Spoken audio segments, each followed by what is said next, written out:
place of infinite possibility. It's incredible. More beautiful than I ever dreamed. And more dangerous than I ever imagined.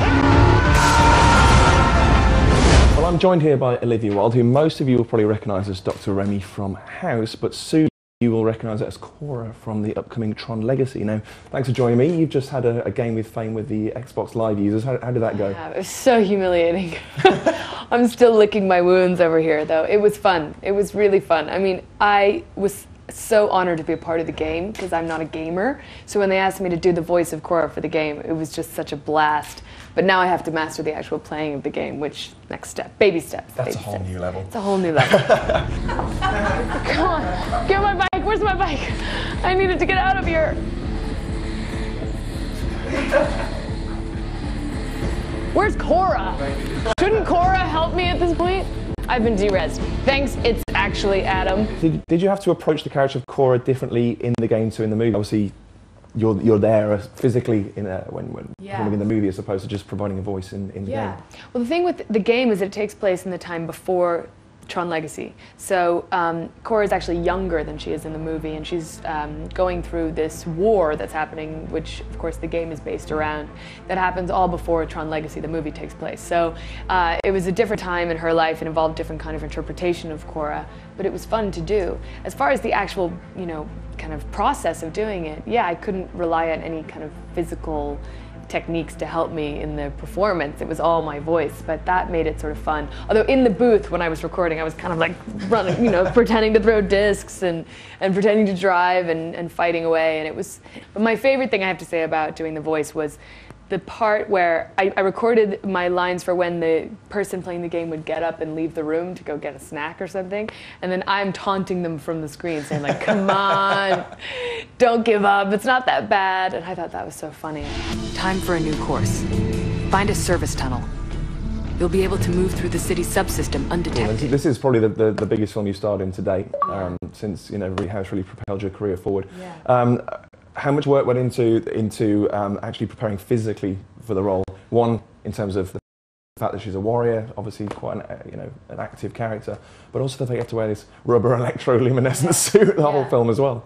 Yeah, for me it was the biggest physical transformation I'd ever made.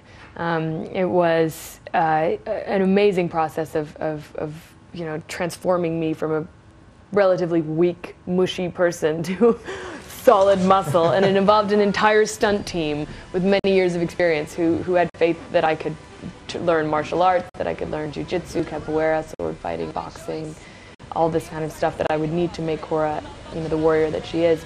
I enjoyed it.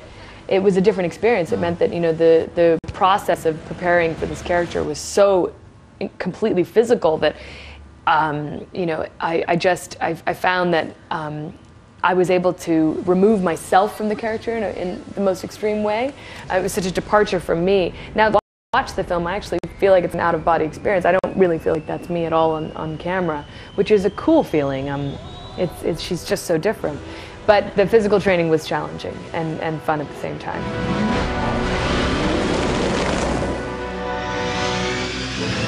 I believe you were born after the first film came out. So I mean, did you see it, or did you watch it kind of retrospectively when you were kind of auditioning for the role? Yeah, when I was about to meet the filmmakers, I watched the first Tron and really tried to study it. And I was blown away by how ambitious it was as a film. I mean, they were dealing with principles that were totally abstract at the time. I mean, it was very ahead of its time in terms of its relationship to technology and the idea of interconnectedness between computers and the idea of being sucked into a computer and having an alternate life in this parallel universe. All of that has in some way come true.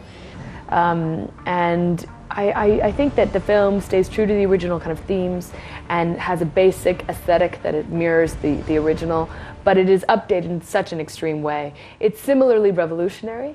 You know, the first film was groundbreaking in terms of its technology, and of course the second film, we used at least 4 different types of technology simultaneously that have never been used before.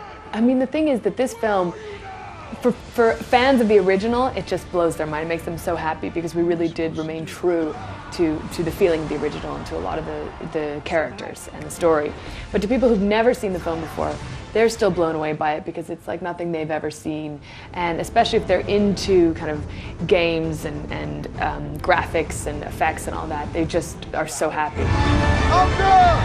There's a new world! Here they come! Out there! Yeah! Is our destiny.